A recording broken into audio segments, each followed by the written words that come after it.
অনেক আগেই প্রধান উপদেষ্টা বলেছেন সরকারের পক্ষ থেকে বেশ জোরে সোরে বলা হচ্ছে যে তারা ফেব্রুয়ারির মধ্যে নির্বাচন দিয়ে তাদের স্ব-স্ব-কর্মে ফিরে যেতে চান। প্রধান উপদেষ্টার পাশাপাশি অন্যান্য উপদেষ্টারাও বলছেন এবং ইনফরমাল আলাপে অনেকেই বলছেন। তার মধ্যে দিয়ে একটা বিষয় আমার বোধহয় আমার ব্যক্তিগত জায়গা থেকে আমিও কনভিন্সড যে সরকার সিরিয়াসলি নির্বাচনের লাইনে আছে এবং ফেব্রুয়ারির মধ্যেই ইলেকশনটা হবে।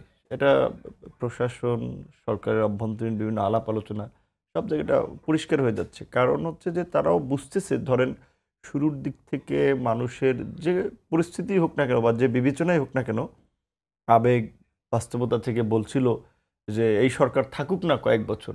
আমরাও সত্যিকার অর্থে শুরুর দিকের একটা পজিশন ছিল। হয়তো ধরেন আমাদের রাজনৈতিক অভিজ্ঞতার ঘাটতি থাকার ফলে, কারণ এই ধরনের একটা গভর্নমেন্ট যে লং টার্ম চলতে পারে না, মানুষের সমর্থনটা যে থাকে না এবং দেশ বিদেশি নানান জায়গা থেকে শেষ পর্যন্ত সবার একটা ইলেকটেড গভর্নমেন্টের সাথে যে কাজ করার একটা মানে আকাঙ্ক্ষা।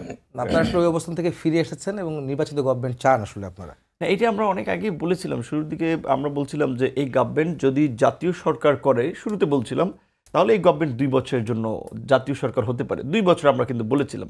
সেনাপ্রধান বলছিল 18 মাস। তারপর ধরেন অনেকে জাতীয় সরকার চায় নাই, তারও আগে নির্বাচন চেয়েছিল। তো শেষ পর্যন্ত এখন সমস্ত মানে আলাপ আলোচনা শেষে রাজনৈতিক ঐক্যমতের ভিত্তিতেই কিন্তু এবং সরকারের সিদ্ধান্তেই ফেব্রুয়ারিতে একটা ইলেকশন হচ্ছে। তো এইখানে আর যদি কিন্তু আছে বলে আমার মনে হচ্ছে না।